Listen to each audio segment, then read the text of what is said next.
मुख्यमंत्री पुष्कर सिंह धामी का कल दुबई पहुंचने पर उत्तराखंड एसोसिएशन ऑफ यूएई एवं भारतीय प्रवासियों द्वारा कार्यक्रम आयोजित कर भव्य स्वागत किया गया। इस अवसर पर मुख्यमंत्री ने एसोसिएशन के पदाधिकारियों को उत्तराखंडी टोपी भेंट कर सम्मानित भी किया। मुख्यमंत्री ने समस्त प्रवासी उत्तराखंडियों से वर्ष में एक बार उत्तराखंड आने की अपील की। उन्होंने प्रधानमंत्री श्री नरेंद्र मोदी जी के कुशल नेतृत्व में धार्मिक, पर्यटन, आध्यात्म, शिक्षा, स्वास्थ्य, रोजगार के क्षेत्र में संचालित विभिन्न विकास कार्यों के बारे में भी अवगत कराया। मुख्यमंत्री पुष्कर सिंह धामी दिसंबर में होने वाले ग्लोबल इन्वेस्टर समिट में अधिक से अधिक निवेशकों की भागीदारी सुनिश्चित करने के लिए आज दुबई पहुंचे, जहां दुबई एयरपोर्ट पर प्रवासी भारतीयों द्वारा उनका स्वागत किया गया। इस अवसर पर मुख्यमंत्री ने समस्त प्रवासी भारतीयों का आभार प्रकट किया। पत्रकारिता और समाज सेवा के क्षेत्र में विशेष योगदान के लिए संजय श्रीवास्तव को इंडियन स्टार अचीवर अवार्ड से सम्मानित किया गया। देहरादून में एक होटल में आयोजित कार्यक्रम में हिंदुस्तान की मशहूर फिल्म की अदाकारा अमीषा पटेल ने सम्मानित किया। मुख्य अतिथि के रूप में अमीषा पटेल ने सम्मानित लोगों को बधाई देते हुए कहा कि किसी भी व्यक्ति की उपलब्धि उसका कार्य होती है और आपके कार्य को पूरे देश में पहचान दिलाते हैं। ये सम्मान इंडियन स्टार अचीवर्स अवार्ड से सम्मानित किए जाने के बाद संजय श्रीवास्तव ने आयोजक मंडल को धन्यवाद देते हुए कहा कि अवार्ड पाना महत्वपूर्ण नहीं होता, उस सम्मान को जिंदा रखना महत्वपूर्ण होता है।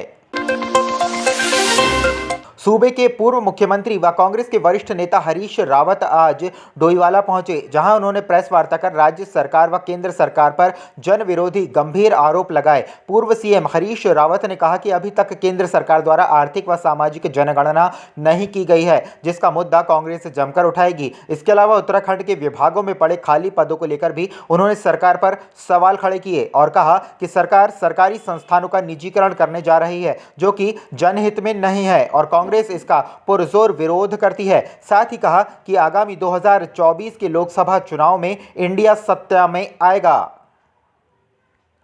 हम सब कांग्रेस जनों ने अपने राष्ट्रीय नेतृत्व को इस बात के लिए धन्यवाद दिया है कि देश के समान आर्थिक सामाजिक विकास के लिए जो उन्होंने इस बात को कहा है कि जनगणना तत्काल होनी चाहिए और 2024 में हमारी सर्वोच्च प्राथमिकता रहेगी कि सत्ता में आएगा इंडिया, हम जनगणना करवाएंगे और उसका बेसिस जाति होगी। का एक्सरे कहा है कि जो आरक्षित पद हैं, जिस तरीके से संवैधानिक आरक्षण को समाप्त किया जा रहा है, सुनियोजित तरीके से पदों को भरा नहीं जा रहा है रिक्त पड़े हुए, और जो पब्लिक सेक्टर अंडरटेकिंग थी उनको पूंजीपतियों के हाथों में बेचा जा रहा है और इससे आरक्षण को पूरी तरीके से निरर्थक बनाने का जो प्रयास हो रहा है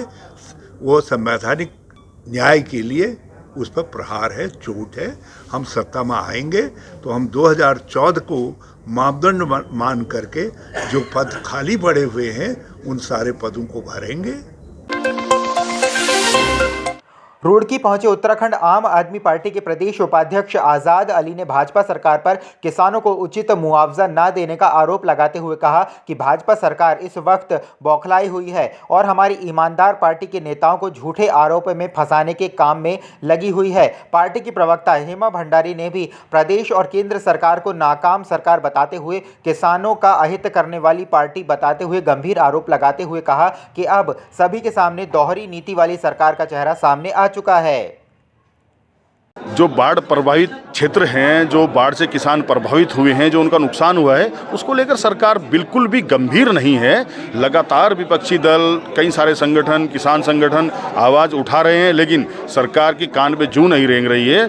तो जिन लोगों को मुआवजा राशि नाम मात्र दी गई है, कुछ लोग छोड़ दिए गए हैं, कुछ जो पात्र ही नहीं थे, ऐसे लोगों को सेटिंग गेटिंग के तहत ले लिया गया है। तो उसको लेकर आज हमने इस प्रमुख मुद्दे को इसमें रखा है कि या तो सरकार समय रहते इसमें कोई समिति गठन करे और जो पात्र व्यक्ति थे छूट गए हैं उनको उसमें शामिल किया जाए, और जिन लोगों को मुआवजा राशि बहुत कम मिली है और उनका नुकसान ज़्यादा हुआ है उनको मुआवजा राशि बढ़ाई जाए। इसको लेकर, और जो डेंगू और वायरल की स्थिति भयानक फैल रखी है, इस पर सरकार एक कमेटी गठित करे, इसका निरीक्षण कराए, अस्पतालों की जो मनमानी चल रही है उस पर लगाम लगाए। तो 2-3 विषय को लेकर आज हमने प्रेस की है। आदमी पार्टी के जो हमारे किसान मोर्चा के प्रदेश अध्यक्ष हैं वो लगातार किसानों से टच में हैं और उनकी आवाज़ को मुखरता से रखने का काम भी कर रहे हैं। और आज जो प्रेस वार्ता है इसी को लेके मेन थी कि जिस तरह से किसानों को प्रताड़ित किया जा रहा है, उनको मुआवजा नहीं मिल रहा है, तो इसी को लेके जो आज प्रेस कॉन्फ्रेंस थी।